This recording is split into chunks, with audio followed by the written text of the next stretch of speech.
पिछले 3-4 सालों से इंडियन रियल एस्टेट मार्केट का एक बुल रन चल रहा है। खासकर रेजिडेंशियल सेगमेंट के अंदर जब हम देखते हैं तो जो घरों की कीमत है, घरों की जो प्राइसिंग है वो लगातार बढ़ती गई है, जिसकी वजह से जो अफोर्डेबिलिटी है एक आम आदमी की घर खरीदने की वो लगातार घटती जा रही है।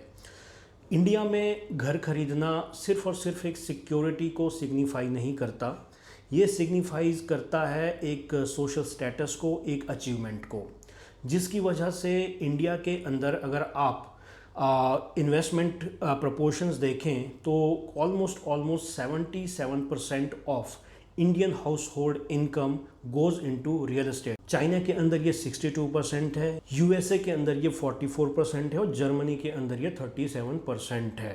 तो कहीं ना कहीं ये भी रीज़न बताए जाते हैं कि जब मैक्सिमम इंडियंस रियल एस्टेट के अंदर इन्वेस्टमेंट कर रहे हैं, आपकी पॉपुलेशन लगातार बढ़ रही है, आपका अर्बनाइजेशन लगातार बढ़ रहा है, आपकी इनकम लगातार बढ़ रही है, तो कहीं ना कहीं जो लैंड है वो कम होती जा रही है, सप्लाई आपकी कम हो रही है, डिमांड आपकी ज़्यादा हो रही है। तो ये सप्लाई और डिमांड का जो मिसमैच है उसकी वजह से जो प्राइसिंग है घरों की वो लगातार बढ़ती जा रही है। और इसके साथ साथ जो कंस्ट्रक्शन मटेरियल है वो भी महंगा होता जा रहा है, आपकी कंस्ट्रक्शन कॉस्ट है वो लगातार बढ़ती जा रही है। तो इसकी वजह से भी आपके जो घरों की कीमत है वो बढ़ रही है। कहीं ना कहीं जो ये पॉइंट्स मैंने इसमें बताए हैं वो डाटा बैक्ड है, कहीं ना कहीं इसके पीछे डाटा है, इसके पीछे स्टडीज़ है, इसके पीछे स्टैटिस्टिक्स है। तो इस वीडियो में हम डिस्कस करेंगे कि क्या ये जो पॉइंट्स हमने बताए हैं क्या यही पॉइंट्स हैं जिसकी वजह से जो प्राइसेस है घरों के वो लगातार बढ़ते जा रहे हैं, या इसके अलावा भी कुछ ऐसे पॉइंट्स हैं, कुछ ऐसी चीज़ें हैं जिसकी वजह से आपके घरों के प्राइसेस बढ़ रहे हैं लेकिन उसको डिस्कस नहीं किया जाता। और अगर उन चीज़ों को सॉर्ट आउट कर लिया जाए तो कहीं ना कहीं जो प्रॉपर्टी के प्राइसेस है वो नीचे आने के चांसेस है। इस वीडियो में हम बात करेंगे उन सब पॉइंट्स के बारे में जिनके बारे में डिस्कशन नहीं किया जाता लेकिन एक बहुत ही मेजर रोल प्ले करते हैं प्राइसेस बढ़ने में। हाय, मैं हूं Anil Verma and I welcome you on my YouTube channel. इस वीडियो को एंड तक ज़रूर देखें और वीडियो अगर अच्छी लगे तो वीडियो को लाइक और शेयर करना ना भूलें। तो सबसे पहले बात करते हैं कि ये जो अफोर्डेबिलिटी है उसको कैलकुलेट करते कैसे हैं। तो इसको कैलकुलेट करने के हैं तरीके दो, एक है PTI price to income ratio और दूसरा है ईएमआई टू इनकम रेशियो।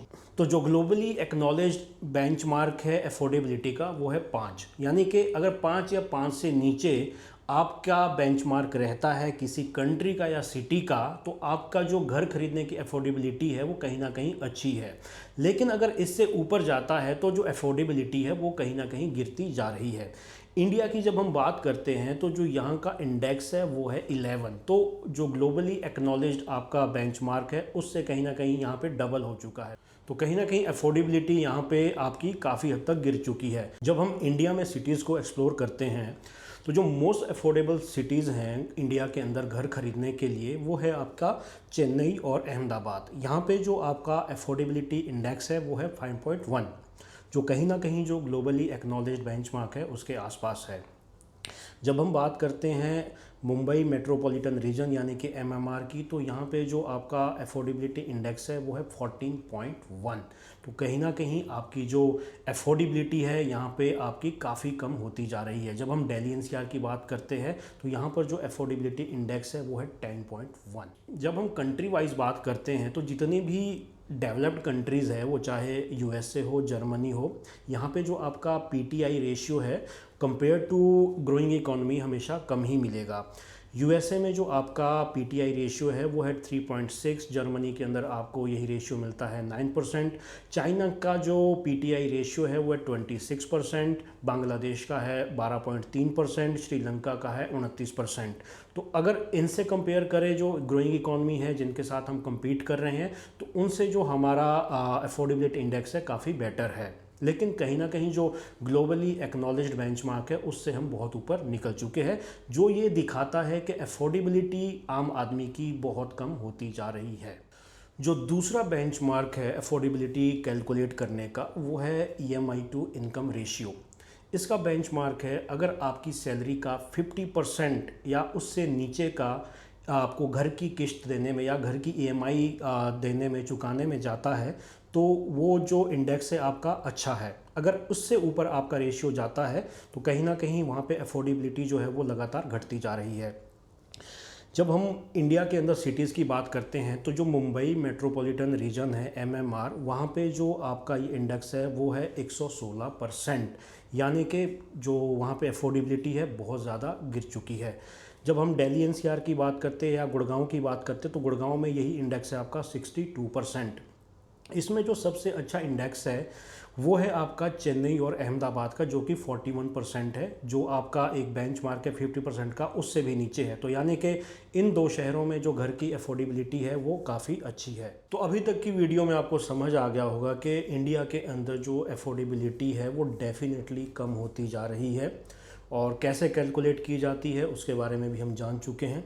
लेकिन अब बात करेंगे रीज़न्स के बारे में, जो वो रीज़न्स हैं जो कि पब्लिकली इतने ज़्यादा कहे नहीं जाते, तो उन रीज़न्स के बारे में बात करेंगे कि अगर ये रीज़न सॉर्ट आउट हो जाए तो कहीं ना कहीं जो प्राइसिंग है आपके हाउसेज़ की वो कहीं ना कहीं नीचे आ सकती है। तो जो सबसे पहला रीज़न है वो है constrained and unpredictable supply of land. CSAB की 2023 की जो रिसर्च है मैं उसको यहाँ पे पॉइंट आउट करना चाहूँगा। 28% of Indian cities have approved master plans and none of them have granular enough. अगर इसको मैं फर्दर एलोबरेट करूँ तो इंडिया के अंदर मास्टर प्लान जो बनते हैं उसके साथ साथ हम जो फाइनेंसिंग है, टाइमलाइन है, उसको स्ट्रिक्टली फॉलो नहीं करते। यहाँ पर मास्टर प्लान बन जाता है लेकिन उसकी जो टाइमलाइन है वो लगातार बढ़ती जाती है, जैसा कि हर बार होता आया है। तो उसमें डाउट आ जाता है कि ये जो सिटी है वो एक्चुअल टाइमलाइन के अंदर बनेगी या नहीं बनेगी। दूसरा क्या है कि यहाँ पे टाइमलाइन कोई अटैच्ड है नहीं है कि भाई इस साल आपको इतने घर देने हैं, अगले साल आपको इतने घर देने हैं। तो उसकी वजह से होता क्या है कि डेवलपर एक लैंड पार्सल ख़रीद के बैठ जाता है, और जब उसको लगता है कि यार सप्लाई जो मार्केट में है वो कम हो गई है, तब वो अपने हिसाब से प्रोडक्ट को मार्केट में निकालता है। तो कहीं ना कहीं इस वजह से वो जो प्राइस है उसको हायर रखता है और प्राइस को कंट्रोल करता है। अगर हम रियल एस्टेट फर्म्स को दूसरे सेक्टर से कंपेयर करते हैं, दूसरे सेक्टर्स की कंपनी से कंपेयर करते हैं, चाहे वो IT हो, ऑटो हो, FMCG हो, तो जो सक्सेस रेशियो है रियल एस्टेट और दूसरी फर्म्स का, वो रियल एस्टेट के अंदर जो सक्सेस रेशियो है वो काफ़ी ज़्यादा है। प्रॉफिट रेशियो जो है लॉन्ग टर्म में वो आपका 20% से ऊपर का प्रॉफिट रेशियो निकल कर आता है रियल एस्टेट के अंदर, और बाकी जो सेक्टर्स है उसके अंदर वो प्रॉफिट रेशियो निकल कर नहीं आता। उसके पीछे रीज़न है, अगर आप देखोगे तो रियल एस्टेट के अंदर जो नंबर्स हैं कंपनीज़ के वो काफ़ी कम है कंपेयर टू अदर सेक्टर, काफ़ी कम नंबर है। और कम नंबर्स होने की वजह से जो प्राइस है वो कहीं ना कहीं बिल्डर्स के हाथों में कंट्रोल रहता है, जिसकी वजह से वो प्राइस को अपने हिसाब से मार्केट में मैनिपुलेट कर सकता है। तो ये भी एक बहुत बड़ा रीज़न है जिसकी वजह से रेजिडेंशियल हाउसिंग की जो प्राइसेस है वो बढ़ती जाती है। लेकिन जब हम डेवलप इकोनॉमी को इसके साथ कंपेयर करते हैं, तो जब वहाँ पे मास्टर प्लान बनते हैं तो फाइनेंसिंग और टाइमलाइन को उसके साथ स्ट्रिक्टली फॉलो किया जाता है। वहाँ पे इंडिविजुअल प्लान्स बनते हैं, फाइनेंसिंग कैसे होगी, कब होगी, कहाँ से होगी, किस रेट पे होगी और कितने टाइम के अंदर होगी, वो सारा पहले वहाँ पे डिसाइड हो जाता है। इसके साथ साथ जो नेक्स्ट पॉइंट है वो है ट्रांसपेरेंसी लेवल। डेवलप्ड इकॉनमी या ट्रांसपेरेंसी वाली इकॉनमी, जहाँ पे ट्रांसपेरेंसी लेवल अच्छा है, वहाँ पे आप देखना जो PTI लेवल है, प्राइस टू इनकम रेशियो, वो आपको हमेशा कम मिलेगा। हाईली ट्रांसपेरेंट इकोनॉमीज़ जो है, हाईली ट्रांसपेरेंट जो इंडस्ट्रीज़ है, वहाँ पे अगर आप देखोगे तो जो PTI लेवल है वो आपका 8-9 से नीचे नीचे रहता है। और जो आपके लेस ट्रांसपेरेंट इकोनॉमीज़ हैं, लेस ट्रांसपेरेंट इंडस्ट्रीज़ है, वहाँ पे आपका जो PTI रेशियो है वो आपका 14 से ऊपर जाएगा। इंडिया का जो रेशियो है वो 11 है, तो कहीं ना कहीं हम सेमाई ट्रांसपेरेंट लेवल के अंदर आते हैं। तो इस वजह से भी जैसे जैसे ट्रांसपेरेंसी बढ़ती है वैसे वैसे PTI रेशियो आपका घटता जाता है। और ये डिपेंड करता है कि जो वहाँ की गवर्नमेंट है वो उस सेक्टर के अंदर किस तरह के रेवोल्यूशन ला रही है, किस तरह के रूल्स एंड रेगुलेशन ला रही है, वहाँ का सिविल इंफ्रास्ट्रक्चर कैसा है, लीगल इंफ्रास्ट्रक्चर कैसा है, उस पर ये सारी चीज़ें डिपेंड करती है। तो जैसे जैसे हमारे इंडस्ट्री का ट्रांसपेरेंसी लेवल बढ़ता जाएगा तो कहीं ना कहीं जो PTI लेवल है वो नीचे आएगा, और इससे अफोर्डेबिलिटी बढ़ेगी हमारे देश के अंदर लोगों को घर खरीदने की। अब जो नेक्स्ट रीज़न है वो है शैडो इकॉनमी, यानी कि कैश इकॉनमी। एक रिसर्च के अकॉर्डिंगली 2016 में जो इंडियन इकॉनमी है उसका जो 16% हिस्सा है वो कैश इकॉनमी में था। तो आप समझ सकते हैं कि कितना बड़ा हिस्सा जो है वो कैश में डील करता है, जो कि ये जो रेशियो है अब घट के हो गया है 13 से 14%। स्टिल एक बहुत बड़ा हिस्सा अभी भी कैश में ही डील करता है।